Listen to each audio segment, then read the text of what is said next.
ዩናይትድ ወደ ሻምፒየንስ ሊጉ ተመልሷል። ኮቤ ሜኖ ፍጹም የተለየ ነበር።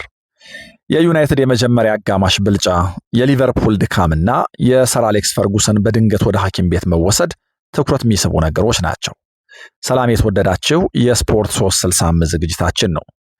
የ84 ዓመቱ የቀድሞ የዩናይትድ አለቃ ከጨዋታው መጀመር በፊት በድንገት ወደ ሐኪም ቤት መወሰዳቸው በኦልድ ትራፎርድ ከፍተኛ መደናገጥ ፈጥሯል። በፕሪሚየር ሊጉ ታሪክ የምንጊዜውም ስኬታማ አሰልጣኝ የጤና ሁኔታቸው አስተማማኝ ስላልነበረ አስቀድመው ተናሉ አካባቢ የሕክምና ቡድን አባላት ሊረዷቸው ሞከሩ። ከዛ ግን ወደ ሐኪም ቤት መወሰድ ስለነበረባቸው በአምቡላንስ ወደ ሐኪም ቤት ተወስደዋል። ጨዋታው ከመጀመሩ አስቀድሞ ስቴዲየም አካባቢ ከእንግዶቻቸው ጋር ነበሩ ሰር አሌክስ ፈርጉሰን። ግን ደግሞ ተጨማሪ ቼክአፕ ያስፈልጋቸዋል በሚል የጤናቸውን ሁኔታ ታሳቢ በማድረግ ወደ ሕክምና መስጫ ቦታዎች ተወስደዋል። ጨዋታው ከተጠናቀቀ በኋላ ካሪክ ማሸነፋችን በተለይ ደግሞ ሊቨርፑል ስለሆነ ያሸነፉት ለሰር አሌክስ ፈርጉሰን ጤና መሻሻል ትልቅ አስተዋጽኦ እንደሚሆን ተስፋ አደርጋለሁ ብሏል። ከጨዋታው መጀመር በፊት መታመማቸውን ወደ ሐኪም ቤት መወሰዳቸውንም ማውቅ ነበር እና ደግሞ በጣም አሳስቦኝ ነበር ብሏል። የቀድሞ አለቃው ናቸው። በእሳቸው ስር በጣም ሰክሰስፉል ነበር እና ከጨዋታው በፊት ይህንን መስማቴ የመረበሽ ስሜት ፈጥሮብኝ ነበር። ግን ደግሞ በማሸነፋችን የጤና ሁኔታቸው እንዲሻሻል እንደረዳናቸው ተስፋ አረጋለሁ ብሏል። ፈርጉሰን ዩናይትድ በሜዳ ይጫወት ከሜዳ ውጪ ሬጉላርሊ የዩናይትድን ጨዋታዎች ይከታተላሉ። ከ1986 እስከ 2013 በዘለቀው ቆይታቸው ዩናይትድን የሚፈራ በጣም ደግሞ ስኬታማ የሆነ ክለብ አድርገውታል እና ሁልጊዜም የዳይሬክተሮች ቦክስ ውስጥ ሆነው በተለይ የኦልድ ትራፎርድ ጨዋታዎችን ሲታደሙ በተለይ ደግሞ በመጥፎ የዩናይትድ አጋጣሚዎች ደጋፊዎች ወደ እሳቸው መዞራቸውን ካሜራዎችም እሳቸውን ማሳየታቸውን ማመላከታቸውን አያቆሙም። በእርግጥ በቅርቡ በተለይ ከካሪክ መምጣት በኋላ የዩናይትድ ደጋፊዎች ወደ ፈርጉሰን የሚዞሩት ቡድናቸው እያሳየ ባለው መሻሻል የፈርጉሰን ፊት ላይ የሚታየውን ደስታ ለማጣጣም ካልሆነ በስተቀር እንደ ከዚህ ቀደሙ ለመጥፎ ነገር አይደለም። ከህመማቸው ጋር ግን ተያይዞ ከዚህ ቀደም የገጠማቸው ህመም ድጋሚ ስለማገርሸቱ ወይ ደግሞ ከዛ ጋር ስለመያያዙ ምንም የተባለ ነገር የለም። በ2018 ከፍ ያለ ህመም ገጥሟቸው ሐኪም ቤት እንደገቡ ለጥቂት ከሞትም እንደተረፉ ይታወቃል። እሳቸው በ2023 በሞት ያጧቸው ባለቤታቸው ካቲ ለህይወታቸው መትረፍ ትልቅ አስተዋጽኦ እንዳበረከቱ ይናገራሉ። ካልጋዬ ለመውጣት ስሞክር ነው አደጋው የተፈጠረው ወይ ደግሞ መታመሜን ያወቅኩት ብለዋል እና ካልጋቸው ለመውጣት ሲሞክሩ መውደቃቸውን ግን ደግሞ እድለኛ ነበርኩኝ፣ የጫማ መደርደሪያ ነበር፣ የጫማ መደርደሪያው ላይ ነው የወደቅኩት ወይ ደግሞ የተጋጨሁት ከጫማ መደርደሪያው ጋር ነው እና ከጫማ መደርደሪያው ላይ የጫማዎች በዛ ምክንያት መውደቃቸው የፈጠረው ድምጽ ስለነበረ ባለቤቴ ከታች መጣች እና ስታስቀምጠኝ አስታውሳለሁ። ወደ ግርግዳዋ ዙራ ወይ ግርግዳ አስደግፋ ስታስቀምጠኝ አስታውሳለሁ። ከዛ በኋላ ያለው ነገር ግን ትዝ አይለኝም አሉ እና ባለቤቴ ያን የጫማ ድምጽ ሰምታ ባትመጣ ኖሮ በህይወት አልቆይም ነበር ብሏል። እንግዲህ ባለቤታቸው የእሳቸውን ህይወት አድነው በ2023 ህይወታቸው አልፏል።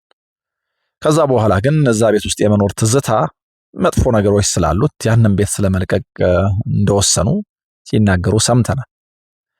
ለማንኛውም ዩናይትድ ጨዋታውን አሸንፏል። የእሳቸውም ጤና የተሻለ እንደሚሆን ይታሰባል። በእርግጥ ከጨዋታው በኋላ ዝርዝር ነገሮች አልሰማንም። ግን ደግሞ የዩናይትድ መጥፎ መሆን ባለፉት ዓመታት ለፈርጉሰን ጤና ጥሩ አይደለም ሲባል ብዙ ሰምተናል። በጣም ይቆጩ፣ በጣም ይበሳጩ ነበር። አሁን ግን ወደ ሻምፒየንስ ሊግ እግር ኳስ ተመልሰዋል። በስቴዲየም ኖረው ይህንን ቢያጣጥሙ ኖሮ የሚወዱ ደጋፊዎች ጥቂት አይደሉም። በኦልድ ትራፎርድ ይህንን ታሳቢ በማድረግ የሰር አሌክስ ፈርጉሰንን ስም እየጠሩ ከኛው ደቂቃ በኋላ ኤቭሪ ሲንግል ኦፍ አስ ላቭ ሰር አሌክስ ፈርጉሰን ሲሉ ነበር ወይ ደግሞ ሲዘምሩ ነበር እና ሁላችንም ሰር አሌክስ ፈርጉሰንን እንወዳቸዋለን አይነት ህብረ ዜማ ማለት ነው። ከጤናቸው ጋር ተያይዞ እንግዲህ ከዚህ በኋላ የምንሰማቸውን ነገሮች አፕዴት ለማድረግ እንሞክራለን። ለማንኛውም ግን ይሄ መጥፎና አስደንጋጭ ዜና በተሰማበት ቀን ወይ ደግሞ ፈርጉሰን ለተጨማሪ ሕክምና ምርመራ ወደ ሐኪም ቤት ሄዱ በተባለበት ቀን ዩናይትድ ወደ ሻምፒየንስ ሊጉ ተመልሷል እና ደግሞ በጣም የሚያስገርም ነበር። ሊቨርፑልን ያሸነፈው ታሪካዊ ባላንጣው፣ ታሪካዊ ተቀናቃኙ ሰር አሌክስ ፈርጉሰን በአሰልጣኝነት ዘመናቸው አንድ ቃል የገቡት ነገር ነበር፣ ሊቨርፑልን ከከፍታው ማውረድ። ይህንን አድርገውታል 2013 ሲሰናበቱ። በእርግጥ ከዛ በኋላ ሊቨርፑል የሊግ ዋንጫዎች አንስቷል በክሎፕና በአርኔ ስሎት ስር፣ ግን ደግሞ በ35 ዓመት ውስጥ 2 ዋንጫ ነው። በፈርጉሰን ለ27 ዓመት የቀረበ ጊዜ ዩናይትድ በጣም ሰክሰስፉል ቡድን ነበር። ምናልባት በሻምፒየንስ ሊጉ ካነሳቸው 2 ዋንጫዎች በላይ ይገባው ወይ ደግሞ ማምጣት የሚጠበቅበት ነበር። በሊጉ ግን በጣም ዶሚናንት እንደነበረ ምንም ጥርጥር የለው። ሊቨርፑልን ያሸነፈበት መንገድ በጣም የሚያስወድስ ነው። እንዳልኩት ፈርጉሰን ጤና ሆነው በስቴዲየም ቢኖሩ ኖሮ የሚደሰቱበት የመጀመሪያ አጋማሽ ነበረ በተለይ እና ከ2015-16 በኋላ እንግዲህ ከ10 ዓመት በኋላ ሊቨርፑል ላይ የሊግ ደብል ሰርቷል በ2 የደርሶ መልስ ጨዋታዎች በማሸነፍ የቤንያሚን ሼሽኮ አወዛጋቢ ጎል እና የማቴዎስ ኩና ጎል 2-0 እንዲመሩ እድል ሰጥቷቸዋል። ግን ደግሞ በመጀመሪያው አጋማሽ በጣም ብዙ ማስቆጠር ይችሉ ነበር። ዩናይትድ 2 ጎል ብቻ ማስቆጠሩ ትልቁ ጥያቄ ነው በመጀመሪያው አጋማሽ። ከረፍት በኋላ ግን ነገሮች የተቀየሩ መሰሉ። ሶቦስላይና ኮዲ ጋክፖ ጎሎች ያስቆጠሩ፣ ሁለቱም በዩናይትድ ተጫዋቾች ስህተት የተገኙ ናቸው። ኋላ ግን የመጨረሻው ደስታ ዩናይትድ እንዲሆን፣ የመጨረሻው ሳቂ ዩናይትድ እንዲሆን ኮቤ ሜይኖ ትልቅ አስተዋጽኦ አበረከተ። እንግዲህ በዚህ መነሻ ከዚህ ጨዋታ ጋር አያይዘን ልናነሳ የምንችለው አንዱ ትልቅ ነገር ዩናይትድ ወደ ሻምፒየንስ ሊግ ተመለሰ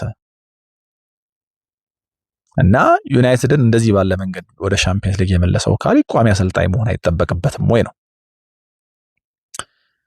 ለዚህ ስራ ሲታጭና ይሄ ስራ ሲሰጠው ማንም በዚህ ልክ ዩናይትድ ይሻሻላል ብሎ አልጠበቀም። ቀጣሪዎቹም ይህንን ያሰቡ አይመስለኝም። እሳት የማጥፋት ስራ እንዲሰራ፣ በእርግጥ ቀሪውን የውድድር ዘመን መታደግ፣ በተቻለው መጠን ዩናይትድን በአውሮፓ መድረክ እንዲሳተፍ መርዳት ሊሆን ይችላል። በዚህ ልክ ግን ሊቨርፑልም ቸልሲም ሌሎቹም ተቀናቃኞች በተለይ ደግሞ እድል የነበራቸው ይመስሉ እንደ አስቶን ቪላ አይነት ቡድኖች ባሉበት ዩናይትድ እነዚህን ሁሉ አስከንድቶ ከነዚህ ሁሉ ልቆ የሻምፒየንስ ሊግ እግር ኳስ ያሳካል የሚል አልነበረ። ግን ደግሞ የሚያስደንቅ ሁኔታ የተጫዋቾቹንም የዩናይትድን ዕጣ ፈንታ ሙሉ በሙሉ ቀይሮታል። ዩናይትድ ውስጥ የነበረው ኔጌቲቪቲ በጣም በቶሎ ነው የተነነው። ትንሽ ቀናት ብቻ ነበሩ ማይክል ካሪክ የዩናይትድን ተጫዋቾች ወይ ደግሞ የደጋፊውን ሙድ ለመቀየር የፈጀበት። ወዲያው በተለይ የስራ ኃላፊነቱን እንደተረከበ ከሲቲ ከአርሰናል ምናምን ጋር ባደረጋቸው ጨዋታዎች የሚታወሱ በጣም የሚያስገርሙ ድሎች አስመዘገበ። ቡድኑ ሲጫወት በጣም ተደስቶ ነበር። ተመልካቹም በዚህ ምክንያት የዩናይትድ አይደንቲቲ ማንነት መመለሱን በጣም በልብ ሙሉነት ነበር የሚያወራው። በእርግጥ የካቲት መጋቢት ምናምን ላይ ደግሞ መንገዳገዶች ነበሩ። ጨዋታዎች ቢያሸንፍ እንኳ የተቸገረባቸው፣ ይህንን እንኳ ማሸነፍ አልነበረበትም የሚባልባቸው ጨዋታዎች ነበሩ። ግን ደግሞ በእነዚህ ሁሉ የከፍታና የዝቅታ ጊዜያቶች ውስጥ አንድ የማይካደው ነገር ማይክል ካሪክ በጣም ብዙ ነገር ቀይሯል። የአሰልጣኞች ቡድን አባላቱ ለተጫዋቾቹ ምቹ ናቸው። ሊያስተላልፍ የሚፈልገውን መልእክት በትክክለኛው መንገድ ያስተላልፋል። እጁን ትከሻቸው ላይ ጣል አድርጎ ተጫዋቾች ያበረታታል። ከተጠባባቂ ወንበር የሚያስነሳቸው ተጫዋቾች ስኬታማ ናቸው። የመልሶ ማጥቃት ጥንካሬያቸው በተለየ መንገድ ይነሳል። ሲከላከሉ በጣም ጠንካራ ናቸው። ቲም ሚቲንጎቻቸው በጣም አጭር ሆነዋል። ስፔሻሊ ቅዳሜ ጨዋታ ካደረጉ ደግሞ እሁድን እንደረፍት መስጠቱ በተጫዋቾቹ አስወድሶታልና ትንንሽ የሚመስሉ ግን ደግሞ መሰረታዊ ለውጦች ናቸው እነዚህ እና አሁን ካሪክን ለረጅም ጊዜ ዩናይትድ ስኬት አስቦ አሰልጣኝ ማድረግ ያለማድረግ ጉዳይ የሰር ጂም ራትክሊፍ እና የወዳጆቻቸው ነው። አሁን እንደዚህ ባለ መንገድ ወደ ሻምፒየንስ ሊግ እግር ኳስ የመራውን ካሪክ ኦቨርሉክ ማድረግ ትክክል ይሆናል ወይ? ለዩናይትድ ደጋፊዎች ስሜት የማይሰጥ ሊሆን ይችላል። ዩናይትድ ግን ምንም የተወሰነ የተጨበጠ ነገር የለም። ስለዚህ በውድድር ዘመኑ መጨረሻ ማሳለፍ ያለብንን ውሳኔ እናሳልፋለን ነው። እንደ አዲስ ማንም መቅጠር ይኖርብናል፣ ማንም መሾን ይኖርብናል የሚለውን ነገር እንደሚያዩት ተናግረዋል። ግን ከ14 ጨዋታዎች 10ን ማሸነፍ ይህንን ስራ እንዲያገኝ በጣም ትልቅ እድል የሚሰጠው፣ ወደ ሻምፒየንስ ሊግ መመለስም በተመሳሳይ መንገድ ይህንን ስራ እንዲያገኝ እድል የሚሰጠው ይመስላል። ገበያው ላይ ትልልቅ አሰልጣኞች የሉ። ስለዚህ ዩናይትድ እስከ ውድድር ዘመኑ መጨረሻ ቢጠብቅ እንኳ ካሪክን ኦቨርሉክ ማድረግ አሁን ባለው ሁኔታ ብዙ የሚታሰብ አይመስልም። እንግዲህ ሊቨርፑልን፣ ሲቲን፣ ቸልሲን፣ አርሰናልን አሸነፉ ማለት ነው በካሪክ ስር እና አሁን በቋሚነት ዩናይትድን ለማሰልጠን ካሪክ ምን ቀረው የሚል ጥያቄ እንድንጠይቅ በጣም የሚያስገድደን ይመስለኛል። በሊቨርፑል በኩል ለአርኔ ስሎት በጣም መጥፎ ቀን ነው። ወደ ጨዋታ የገቡ የተመለሱ ሲመስል ሽንፈቱ መጣባቸው። እንግዲህ በሁሉም ውድድሮች 18ኛ ሽንፈታቸው ነው እና ደግሞ ከዩናይትድ ጋር በሚደረግ ጨዋታ መሸነፍ ሁሉ ጊዜም ቢሆን ለሊቨርፑል አሰልጣኝ ወይ ደግሞ ለዩናይትድ አሰልጣኝ ከሊቨርፑል ጋር በሚደረግ ጨዋታ መሸነፍ አደጋው የከፋ ነው። ነገሩን ደግሞ የበለጠ አስከፊ የሚያደርገው በመጀመሪያዎቹ 15 20 ምናምን ደቂቃዎች ዩናይትድ የወሰደው ብልጫ ወይ ደግሞ በመጀመሪያው 45 በጥቅሉ የወሰደው ብልጫ ኳሱን ሊቨርፑል ተቆጣጥሮት ሊሆን ይችላል፣ ግን ደግሞ አደጋዎች በመፍጠር ኳሱን በሚገባ በመጠቀም ከኳስ ውጭ ያላቸው ሙቭመንት በጣም ግሩም በማድረግ ዩናይትዶች የወሰዱት ብልጫ በጣም የሚያስደነግጥ ነው። ሊቨርፑል በዚህ ውድድር ዘመን እንደዚህ ደካማ የነበረበት የመጀመሪያ 15 20 ደቂቃ አላስታውስም። በዚህ ውድድር ዘመን በጣም ብዙ ድካም ያለበት ቡድን እንደሆነ እናውቃለን እና ከዛ መነሻ በጣም ብዙ ጎሎች ሊያስቆጥሩ ይገባ ነበር። አርኔ ስሎት እንደ ኤክስኪውዝ ኢሳክ፣ መሐመድ ሳላ፣ ቦጎ ኢኪቲኬ ወይ ደግሞ በጥቅሉ በውድድር ዘመን ሁሉ የተጫዋቾች ጉዳት እያሉ ሊያነሱ ይችላሉ። ልክ ነው። በተጫዋቾች ጉዳት ሊቨርፑል ሰፈር አድርጓል። ከተጠባባቂ ወንበር የሚያስነሳቸው አማራጮችም ጭምር እንደዚሁ አጥረውታል። ለምሳሌ ሁለተኛው አጋማሽ ላይ ነገሮችን ትዊክ አድርገው ለመቀየር ሞክረዋል እና ደግሞ ወደ ጨዋታውም ገብተዋል። ግን ጨዋታው በገፋ ቁጥር ከተጠባባቂ ወንበር የሚያስነሷቸው አማራጮች አልነበሯቸውም። ይሄ ተጽዕኖ አልፈጠረባቸውም ማለት አይቻልም፣ ግን በጣም ደካማ ነበሩ በውድድር ዘመኑ እና ደግሞ ዋንጫ አንስቶ ወደዚህ ውድድር ዘመን እንደመጣ አሰልጣኝ ከቡድናቸው ደጋፊዎችም ተገቢ ድጋፍ አላገኙም እና ይሄ በለጠ ጫና የሚፈጥርባቸው ነው። በሻምፒየንስ ሊግ ወደ መሳተፍ ቀርበዋል። ባለፉት ሳምንታት አሸናፊነታቸው ጨዋታዎችን በማሸነፋቸው ግን ደግሞ አሁንም ይቀራቸዋል። የሻምፒየንስ ሊጉን እግር ኳስ አላረጋገጡም እና የአሰልጣኙ በሊቨርፑል የመቆየት ያለመቆየት ጉዳይ በእነዚህ ቀጣይ ጨዋታዎች የሚወሰን ይሆናል። ይሄ ግን በጣም በጣም የከፋ የሚባል ሽንፈት ነው ለሊቨርፑል። እዚህ ጨዋታ ላይ ሌላ መነጋገሪያ ነገር ነበር። ዩናይትድ በሼሽኮ አማካኝነት ያስቆጠረው ጎል ጉዳይ አወዛጋቢ ጎል ነው። እንግዲህ አሁን የቫር ትግበራና የእግር ኳስ ሕግጋት በፍጹም ሊጣጣሙ አልቻሉም። ለክኔ ቤንያሚን ሼሽኮን ጣቶች ኳሱ ነክቷል፣ በጣቶቹ ኳሱን ነክቶታል። ግን ደግሞ እንደዛ ባለ መንገድ ኳሱን መንካቱ ጎል ለማስቆጠር አልረዳውም፣ ወይ ደግሞ በየትኛውም መንገድ ቢሆን ጎሉን ማስቆጠሩ አይቀርም ነበር፣ ወይ ደግሞ ኳሱ በእጁ መነካቱ ምንም የፈጠረው ልዩነት የለም ነው። በየትኛውም መንገድ ሊያስቆጥረው ይችል ስለነበረ ጀነራሊ የምናስበው ወይ ደግሞ ልንል የምንችለው ይሄንን ነው። ግን ደግሞ አሁን ያለው የእግር ኳስ ሕግ ከረንትሊ አሁን እየሰራ ያለው የእግር ኳስ ሕግ ጎል የሚያስቆጥረው ወይ ደግሞ ያስቆጠረው ተጫዋች በየትኛውም አይነት መንገድ ኳስ እንደዚህ ባለ መንገድ በእጁ ከነካ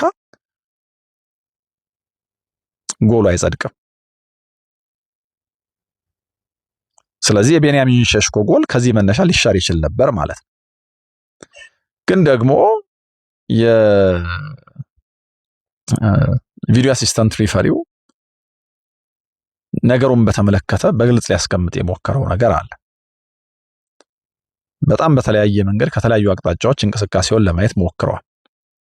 ያው እንደዚህ የቫር መዘግየቶች ስቴዲየም ውስጥ ያለውን የደጋፊ ስሜት የሚገሉ አይነት ናቸው። ግን ደግሞ በቫር ነገሩን ካዩት በኋላ ልክ ነው፣ የሼሽኮን ጣቶች ነክቷል ኳሱ። ግን ደግሞ ያገኘነው ማስረጃ ኤቪደንሱ ውሳኔ ለመወሰን የሚያበቃ አይደለም በሚል ጎሉን አጽድቀውታል። በዚህ ምክንያት ከመጀመሪያው ሕግ ጋር ይጋጫል፣ አወዛጋቢ ነበር።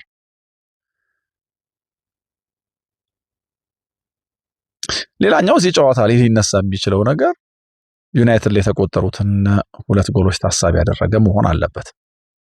በሁለተኛው አጋማሽ 15 ምናምን ደቂቃዎች ውስጥ ሊቨርፑል ወደ ጨዋታው መጣ። የመጀመሪያው ስህተት በአማድ ዲያሎ የተሰራ ነው። አይቮሪ ኮስታዊ ዲያሎ በመጀመሪያው አጋማሽ የውድድር ዘመን ከዩናይትድ ዲፔንደብል ተጫዋቾች አንደኛው ነበር። አሁን ግን በራስ መተማመኑ የጠፋ በጣም ደግሞ መውረዱ የሚታይ ተጫዋች ሆኗል እና በሱ ጥፋት ነው ይሄ ጎል የተቆጠረው። ከዛ ደግሞ ባልተለመደ መንገድ ግብ ጠባቂው ላሜንስ ስህተት ሰራ እና ሁለተኛው ጎል ተቆጠረ እና ሊቨርፑል በድንገት ወደ ጨዋታው ገባ። ጨዋታውን ወደ ዩናይትድ ወሰደው እና ዩናይትድ በእርጋታ ይመራ የነበረው ጨዋታ በድንገት ከእጁ የወጣ መሰለ። ሪትማቸው ሁሉ ተበላሽ።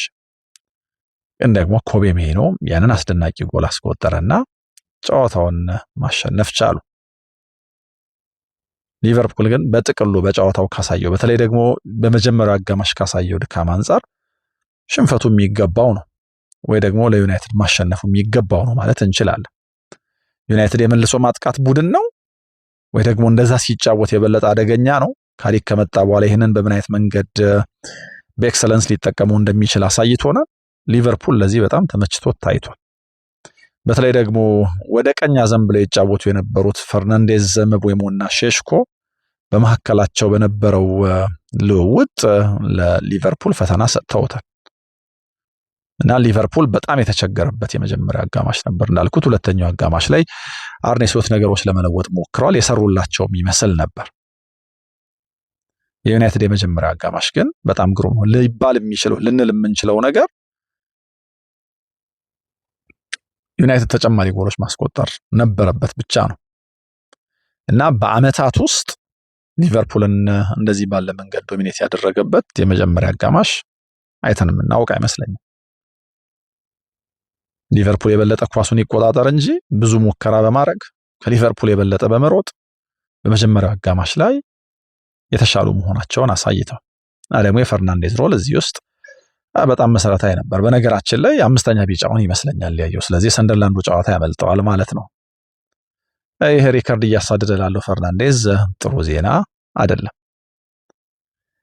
ዩናይትድን በተመለከተ ግን በጣም በትልቁ ወደ አእምሮ የሚመጣው የዩናይትድን መሻሻል ከካሪክ ጋር ያለ ነገር ሳይ አሞሪም ነው። ምን እያሰበ ይሆን እንደዚህ ባለው ጊዜ እላለሁ። የዚህን ጨዋታ አሸናፊነት ጎል ያስቆጠረው ኮቤ ሜይኖ በዩናይትድ ለተጨማሪ ዓመታት የሚያቆየው ኮንትራት ከተፈራረመ ከ3 ቀን በኋላ እንደዚህ ባለ መንገድ ሊቨርፑል ላይ የአሸናፊነት ጎል አስቆጥሯል። እንግዲህ ተጨማሪ 5 ዓመት ኮንትራት ነው የፈረመው። አሞሪም ዩናይትድ ውስጥ ቢቆይ ኖሮ ጥር ላይ ያለ ጥርጥር ክለቡን በውሰት ሊለቅ ይችል ነበር ይላሉ ብዙዎች። ግን ደግሞ በድጋሚ በካሪክ ስር ለዩናይትድ የመጫወት እድል ተሰጥቶ አሞሪም በመሰናበቱ ወደ ብሔራዊ ቡድኑም ወደ ዩናይትድም ተመለሰ እና ዩናይትዶች ምን አይነት ታለንት ሊያጡ እንደነበረ የሚያሳይ ነው። እዚህ ጨዋታ ላይ ጎል ማስቆጠሩ ብቻ ሳይሆን በአጠቃላይ የተጫወተበት ስዋገር ይገርማል። ወደ ዓለም ዋንጫ የሚሄዱ ጉዳይ እርግጥ ነው የአውሮፓ ዋንጫ ፍጻሜ ላይ የተጫወተ በብሔራዊ ቡድኑ አሰልጣኝ የሚወደድ ነበር እና አሁኑ አሰልጣኝም ላይጠሩት ላይወስዱት የሚችሉበት ምንም ምክንያት የለም እና አሁን ዩናይትድ ለሚጫወትበት መንገድ የዚህ ወጣት ተጫዋች አስፈላጊነት በጣም ያስደንቃል። እና ደግሞ ጎል የተቆጠረው ሊቨርፑል ላይ መሆኑ ይሄ ለዩናይትድ እና ለኮቤ ሜይኖ በጣም ትልቅ መነቃቃት ነው። ሊቨርፑሎች እንግዲህ ያለምንም ነጥብ ተመልሰዋል። የአርኔ ስሎት በሊቨርፑል የመቆየት ጉዳይ ወይ ደግሞ ቀጣይ ጨዋታዎቻቸው ሁሉ የፈተና የሚባሉ እንደሚሆኑ ምንም ጥርጥር የለው። ለዩናይትድ ግን ከሰር አሌክስ ፈርጉሰን ታሞ ወደ ሐኪም ቤት መሄድ ውጪ ሁሉም ነገር የተደላደለ መስሏል። ወደ ሻምፒየንስ ሊግ እግር ኳስ ተመልሰዋል።